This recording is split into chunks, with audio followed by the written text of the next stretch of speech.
frenemies, friends who become enemies.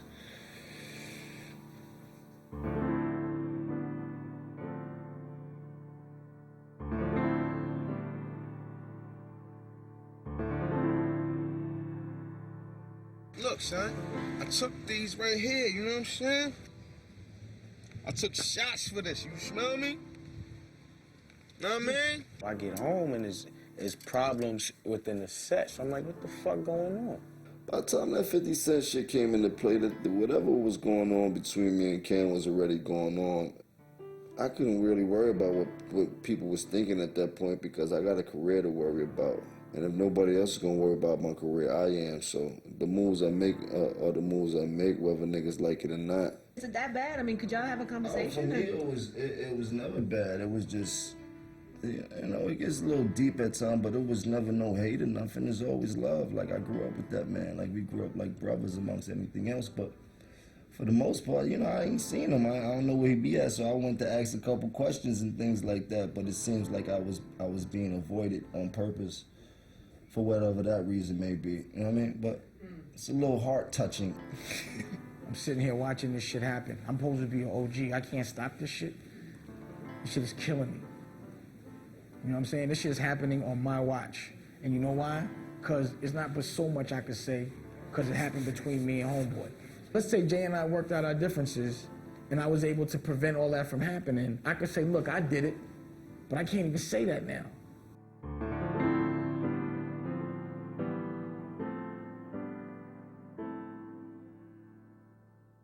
Seen every group break up. I don't think one really affected me as much as Dipset not moving together.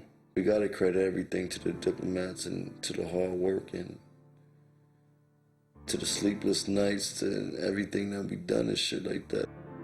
Cam was always Cam. You know what I mean? It took us to make a diplomat. So when you see us, you see the diplomats. When you see me, Jim, and Zeke, you know what I mean? If Cam happened not to be there, that's the diplomats right there. You lose friends. How many friends you lost since you was born? You know what I'm saying? How much bad do people think I could say about Cam? I mean, you know, some people got their fucked up ways and shit like that. I think I told him a long time ago that this was part of the plan. That there was gonna be a separation for some reason and we wouldn't know what it would be. But I also told him that it was meant for us to get back together. That was also part of the plan. Deep down inside, I'm just waiting for the get back.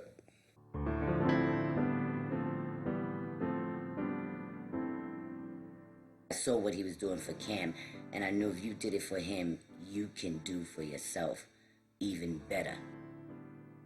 It was uncomfortable for him to come from a position of being on the supporting end, the support system, to be in the front man.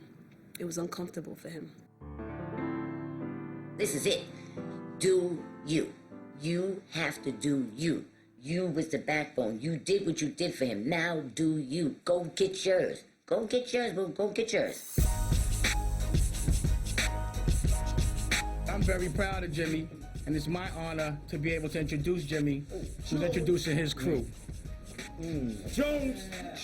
Thank you very much. Jones, nigga! This is Bird Gang. This is everything that I thought it should be. When you have a business with a partner, you got to come to a medium to make decisions. With this one, it was all my thoughts and all the things I wanted to do. And these niggas rap way better than I do. My talent is hustling. All of us is going hard. Win, lose, or draw. Like, we got none to lose and everything to gain. It's an honor for me to be here. No, we doubt. Sort of a little emotional. I love Capo. Capo took a risk on the nigga, gave a nigga a chance. There were reasons why I couldn't, but I made a mistake. I'm big enough to say that. My bad.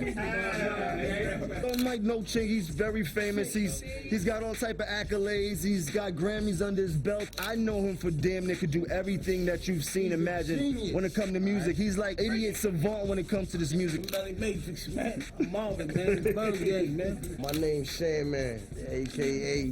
the Bird Gang Rider. My name is Ashi, the R&B King of Harlem. It's your Bird Gang, baby. Freak is an angel. Y'all might have seen him on covers and news, all type, but he's blessed to be here. He's back with us. Like I said, it's always diplomats for life. That's what God has said. We just blessed to be able to keep going on and keep moving on and doing new endeavors and getting new money and getting Bird Gang money and getting 730 money and Skull Gang money. We was getting third grade money. Like, we've been in this. Me and Zeke was getting third grade money for real. Put the Bird Gang album out. Check. Shoot a video for Bird Gang album. Check. Shoot a movie for Bird Gang album. Check.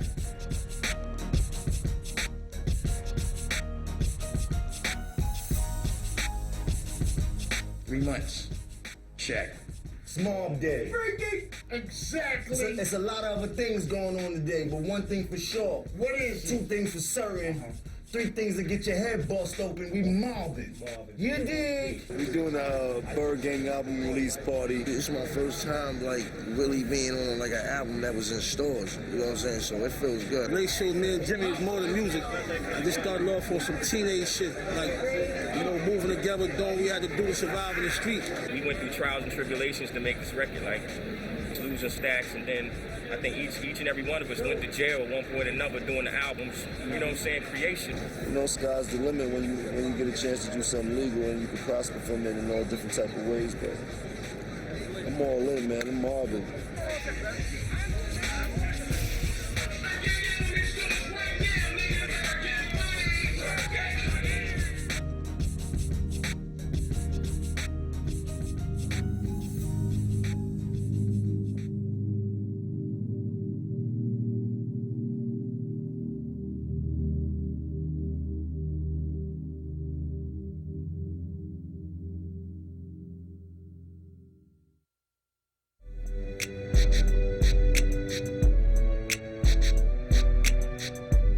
I had heard about Jim Jones from Harlem.